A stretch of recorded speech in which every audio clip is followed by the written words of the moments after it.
Hi, this is Rajesh Sharma. Telangana రాష్ట్ర వార్షిక budget చాలామంది వినుండొచ్చు. పత్రికల్లో కూడా దానికి సంబంధించిన కథనాలు చూస్తూ ఉండొచ్చు. కానీ నేను స్పెసిఫిక్గా ఫ్యూచర్ సిటీ సెంట్రిక్గా న్యూస్ చేస్తూ ఉంటాను కాబట్టి దానికి సంబంధించిన వివరాలు ఎప్పటికప్పుడు ప్రభుత్వ ప్రాధాన్యాలు ఏంటి అనేది చెప్పడానికి ప్రయత్నం చేస్తూ ఉంటాను. కాబట్టి నేను బడ్జెట్ ప్రసంగంలో జస్ట్ ఫ్యూచర్ సిటీ రిలేటెడ్లో గవర్నమెంట్ నిర్దిష్టమైన ఆలోచనలు ఏం చేస్తుంది అని గ్రహించడానికి ప్రయత్నం చేశాను. నిజానికి గవర్నర్ స్పీచ్ మొత్తం చూస్తూ ఉంటే సరే, గవర్నమెంట్ యాంగిల్లో దూరదృష్టితో కొన్ని ప్రణాళికలు చేపడతాం, విజన్ డాక్యుమెంట్లు చూపిస్తామని చెప్పి చాలామంది చెప్పుకుంటూ ఉంటారు. 2020 సంవత్సరంలో, అంటే దాదాపు 26 సంవత్సరాల క్రితం చంద్రబాబు నాయుడు గారు ఆ రోజు ఉమ్మడి ఆంధ్రప్రదేశ్ ముఖ్యమంత్రిగా ఉన్నారు. ఆయన విజన్ 2020 డాక్యుమెంట్ అని ప్రకటిస్తే చాలామంది నవ్వారు. 20 ఏళ్ల తర్వాత జరిగే సంబంధించిన ఇప్పుడే చెప్తున్నారు, ఇదేం విచిత్రం అన్నట్టుగా కొంతమంది ఎద్దేవా చేశారు, ఎగతాళి కూడా చేశారు. కానీ ఆ తర్వాత వచ్చిన ప్రభుత్వాలు ఆ రోజు ఆయన చూపించిన విజన్ డాక్యుమెంట్కు అనుగుణంగానే ముందుకెళ్లాయి. ఆ విజన్ డాక్యుమెంట్ 2020ని గట్టిగా వ్యతిరేకించిన దివంగత వైఎస్ రాజశేఖర రెడ్డి గారు కానీ, తర్వాత రాష్ట్రం విడిపోయిన తర్వాత కూడా ఆ టెండెన్సీని కంటిన్యూ చేసిన కేసీఆర్ గారు కానీ. సో అంటే విజన్ అనేది ఎవరి సొంత సొత్తేం కాదు, ఒక ఆలోచన. అంటే భవిష్యత్ అవసరాలను దృష్టిలో పెట్టుకొని నగరాన్ని ఎలా డెవలప్ చేయాలి, ఏం కార్యక్రమాలను చూపట్టాలి. మెయిన్ ఇష్యూ ఏమొస్తుందంటే, భవిష్యత్తు అనగానే మనకు స్పష్టంగా కనిపించేది ఒక 20 ఏళ్ల తర్వాత రాష్ట్ర జనాభా కానీ నగర జనాభా కానీ ఎలా పెరగబోతోంది, ఆ జనాభాకు అనుగుణంగా అవసరాలు, మౌలిక సదుపాయాలు ఎలా పెరుగుతాయి, ఎలా అవసరమవుతాయి, వీటిని అంచనా వేయడం, దానికి అనుగుణంగా చర్యలు తీసుకోవడం అనేది విజన్. భవిష్యత్ దార్శనికతతో చేసే కార్యక్రమం. అది ఎవరైనా చేయొచ్చు. అలాగనే అది వారి సొంతమా అంటే వారొక్కరే ఇంప్లిమెంట్ చేయరు, ఆ తర్వాత వచ్చిన ప్రభుత్వాలు కూడా దాన్ని ఇంప్లిమెంట్ చేస్తాయి. కొంతమంది నన్ను తరచూ ప్రశ్నిస్తుంటారు, ప్రభుత్వాలు మారితే అనేది. నిజంగా ఇది ఎంత లేమ్యాన్ క్వశ్చన్ అంటే, ఏమాత్రం పరిజ్ఞానం లేని వాళ్ళు ఇది ఫీల్ అవుతుంటారు, ప్రభుత్వాలను మారిన ప్రతిసారి మారిపోతాయి అనేది. చాలా ఆశ్చర్యంగా అనిపిస్తుంటుంది నాకు. చంద్రబాబు ఐటీ తీసుకొచ్చారని కొంతమంది అంటున్నారు, ఆ తర్వాత వచ్చిన వాళ్ళు దాన్ని పక్కన పెడతారని ప్రచారం జరిగింది. ఇట్లాంటి చాలా చాలా చూస్తూ వచ్చాను నేను. ఎందుకంటే 1994 నుంచి నేను జర్నలిస్ట్గా ఉన్నాను. ఆల్మోస్ట్ 32 సంవత్సరాల క్రితం ఒక చిన్న సబ్ ఎడిటర్గా 800 రూపాయల జీతంతో ప్రారంభించాను నా కెరియర్ని. ఆ రోజు దేశంలో స్వర్గీయ పివి ప్రధానమంత్రి గారు ఉన్నప్పుడు, పివి నరసింహారావు గారు ప్రధానమంత్రిగా ఉన్నప్పుడు దేశంలో ఆర్థిక సంక్షోభం నెలకొన్న పరిస్థితి. బంగారం అమ్ముకుంటే కానీ దినచర్య గడవని పరిస్థితి ఆనాడు. టన్నులకు టన్నులు బంగారాన్ని చంద్రశేఖర్ ప్రధానమంత్రిగా ఉన్నప్పుడు అమ్ముకున్న పరిస్థితి. ఆ తర్వాత 91లో దాదాపు రాజకీయ సన్యాసం తీసుకున్న పివి నరసింహారావుకు అనూహ్యంగా ప్రధానమంత్రి పదవి యోగ్యం వచ్చింది. ఆ అంది వచ్చిన అవకాశాన్ని ఆయన ఏ రకంగా మలుచుకున్నారంటే, ఒక ఆర్బీఐ గవర్నర్గా చేసి రిటైర్ అయ్యి ఇంట్లో కూర్చున్న మన్మోహన్ సింగ్ని తీసుకొచ్చి ఆర్థిక మంత్రి కాబట్టి ఆయనకు ఫ్రీ హ్యాండ్ ఇచ్చి, చాలామంది మన్మోహన్ సింగ్కి క్రెడిట్ ఇచ్చే ప్రయత్నం చేస్తుంటారు ఈనాటి కాంగ్రెస్ నాయకులు. కానీ ఆయనకంత ఫ్రీడమ్ ఇచ్చి దేశానికి ఒక దిశానిర్దేశం చేసిన ఘనత పివి నరసింహారావుది. ఆర్థిక సంస్కరణలను చేపట్టి దేశంలోకి విదేశీ పెట్టుబడులను ఆహ్వానించి దాదాపు అన్ని రంగాలలో ఒక దిశానిర్దేశం చేసిన వ్యక్తి ఆయన పివి నరసింహారావు. కానీ ఈనాటి కాంగ్రెస్ నాయకులు పివి నరసింహారావును పొగిడితే ఎక్కడ ఆ తల్లి కొడుకుల ఆగ్రహానికి గురవుతాం అన్న ఉద్దేశంతో పివి నరసింహారావును కాకుండా మన్మోహన్ సింగ్ క్రెడిట్ ఇస్తారు. ప్రధానమంత్రి ఫ్రీ హ్యాండ్ ఇవ్వకుండా ఆర్థిక మంత్రి ఏం చేస్తాడు? ఇది మాత్రం మాట్లాడరు ఎవరు, ఈ ప్రశ్న ఎవరు వేయరు కూడా. సో ఇది ఎందుకు చెప్తున్నానంటే, దేశంలో ఆర్థిక సంస్కరణలు మొదలైన క్రమంలో వచ్చిన మార్పులు చేర్పులు దాన్ని అడాప్ట్ చేసుకున్నారు చంద్రబాబు. ఆయన క్రెడిట్ అంతా ఓన్ చేసుకుంటే ప్రయత్నం చేస్తారు, సహజంగా రాజకీయ నాయకుడు కదా, చేస్తుంటారు. కానీ ఆ రోజున్న ఒరవడికి అనుగుణంగా ఆయన ముందుకు తీసుకెళ్లారు. ఆ తర్వాత వచ్చిన ముఖ్యమంత్రులు కూడా, వైఎస్ రాజశేఖర రెడ్డి గారు కానీ, ఆ తర్వాత రోసయ్య గారు కొంతకాలం కానీ, ఆ తర్వాత కిరణ్ కుమార్ రెడ్డి కొంతకాలం కానీ, ఆ తర్వాత కేసీఆర్ గారు కొంతకాలం కానీ, ఇప్పుడు ఈయన రేవంత్ రెడ్డి గారు కానీ. సో అట్లా ఒకరు ఒరవడిని స్టార్ట్ చేస్తే అది కంటిన్యూ అవ్వడం అనేది ప్రాసెస్, నిరంతరం గవర్నమెంట్ ప్రాసెస్ అది. అందుకే ముఖ్యమంత్రులు మారితే ఆగిపోతుంది అని కొంతమంది మాట్లాడుతుంటారు. వాళ్ళని నేను అజ్ఞానులుగానే చూస్తాను నేను. ఎందుకంటే ఎవరు అధికారంలోకి వచ్చినా కొంత ప్రయత్నం వాళ్ళ ముద్ర వేసుకోవడానికి ప్రయత్నం చేస్తారు తప్ప, వాళ్ళ స్టాంపు వేయడానికి ప్రయత్నం చేస్తారు తప్ప, అంతకు ముందు కొనసాగిన ఏ కార్యక్రమాన్ని, అంతకు ముందు ప్రభుత్వం చేసుకున్న ఏ ఒప్పందాన్ని కూడా పూర్తిగా పక్కన పెట్టవు. మరీ ముఖ్యంగా పెట్టుబడులకు సంబంధించి ఏ రాష్ట్రమైనా పెట్టుబడులకు సంబంధించి పెద్ద దిగ్గజ సంస్థతో ఒప్పందం చేసుకుని ఆ తర్వాత దాన్ని పక్కన పెడితే ఆ రాష్ట్రానికి పెట్టుబడులు రావు. పెట్టుబడులు రాకపోతే రాష్ట్రంలో ఉపాధి, ఉద్యోగ కల్పన పెరగదు. తద్వారా తలసరి ఆదాయం కుంటుపడుతుంది, తద్వారా జీడిపి కుంటుపడుతుంది.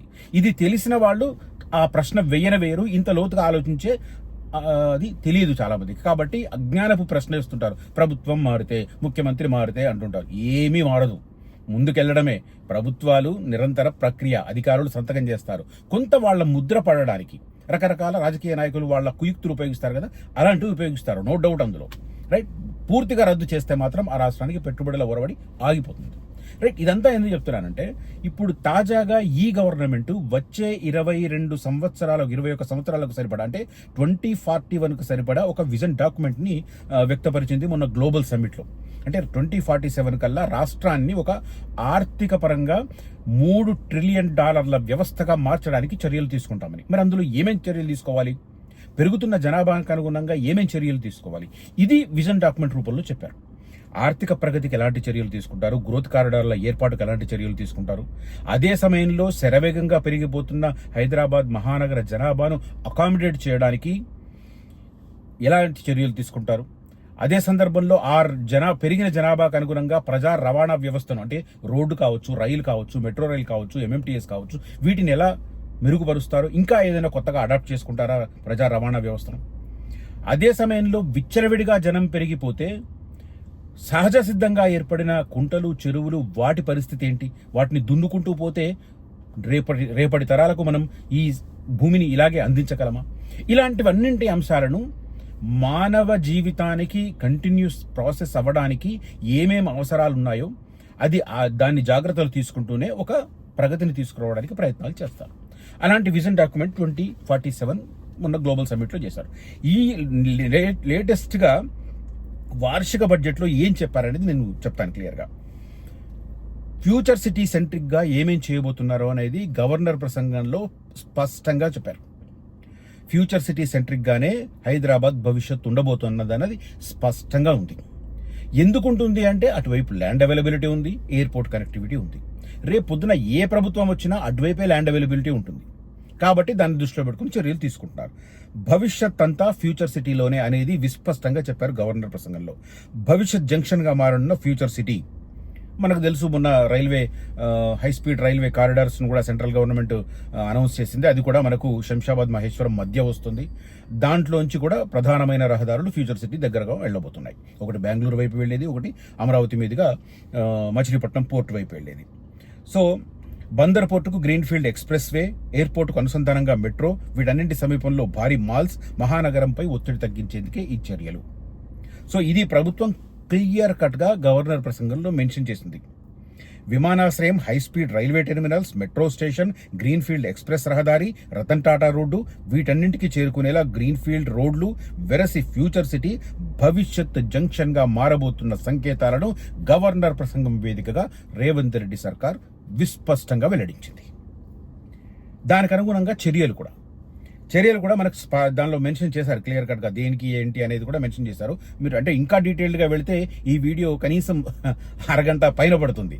కాబట్టి నేను చెప్పిన వాటిల్లో నిజాలను గనక మీరు క్రాస్ చెక్ చేయాలని అనుకుంటే మాత్రం ఖచ్చితంగా దినపత్రికలను చూడండి, ప్రధాన శీర్షికలను చదవండి, లోతుగా చదవండి. ఫస్ట్ 3 లైన్లు 4 లైన్లు చూసి కన్విన్స్ కావద్దు, కంక్లూడ్ అవ్వద్దు.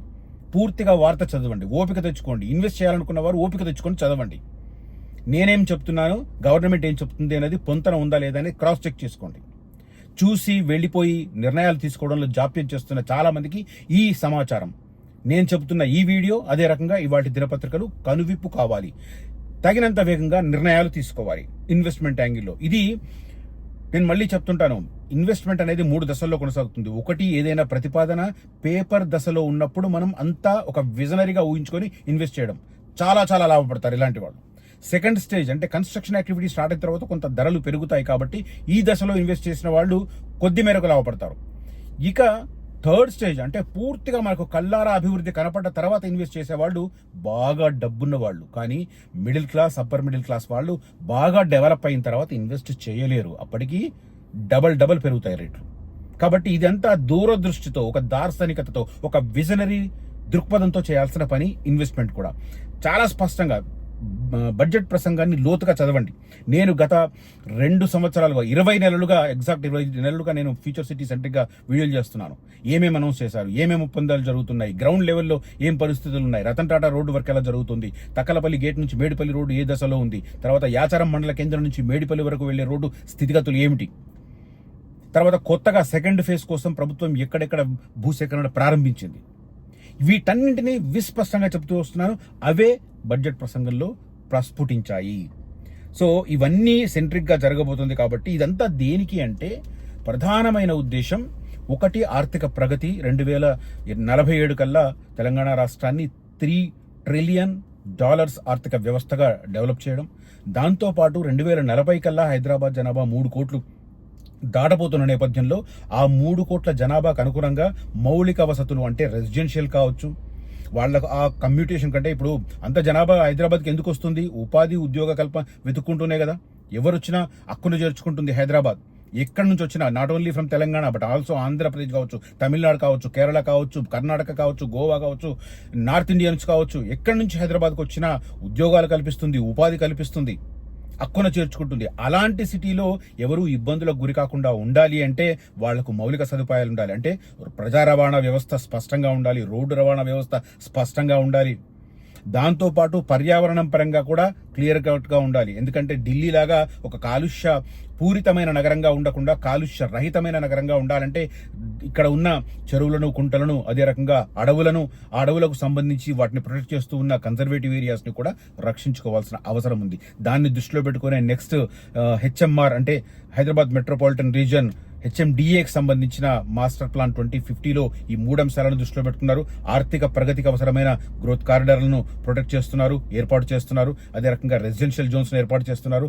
దాంతోపాటు బ్లూ అండ్ గ్రీన్, బ్లూ అంటే వాటర్ బాడీస్ ఎక్కడ ఉన్నాయో, వాటర్ బాడీస్ అంటే కుంటలు కావచ్చు, చెరువులు కావచ్చు, కాలువలు కావచ్చు, వీటిని ప్రొటెక్ట్ చేసే రకంగా చర్యలు తీసుకుంటున్నారు. దాంతోపాటు గ్రీన్ అంటే ఫారెస్ట్ రిలేటెడ్ గా ఉన్న కన్జర్వేటివ్ ఏరియాను ప్రొటెక్ట్ చేయడానికి నిర్ణయాలు తీసుకుంటున్నారు. ఈ అన్ని అంశాలకు సంబంధించి నేను తరచూ వీడియోలు చెప్తున్నాను. ఇవాళ బడ్జెట్ ప్రసంగం సందర్భంగా చాలా విస్పష్టంగా ప్రభుత్వ ప్రకటన వచ్చింది. కాబట్టి ఈ వీడియో చూడడంతో పాటు ఇవాళ దినపత్రికలో ఉన్న ఆర్టికల్స్ చదవండి. నేను చెప్పిన దాన్ని ఒకసారి క్రాస్ చెక్ చేసుకోండి. నేను అడ్వైస్ చేసిన ఏరియాలో ఇన్వెస్ట్ చేయండి, డెఫినెట్ గా లాభపడతారు. Thank you for watching this video. Signing off Rajesh Sharma. జై హింద్.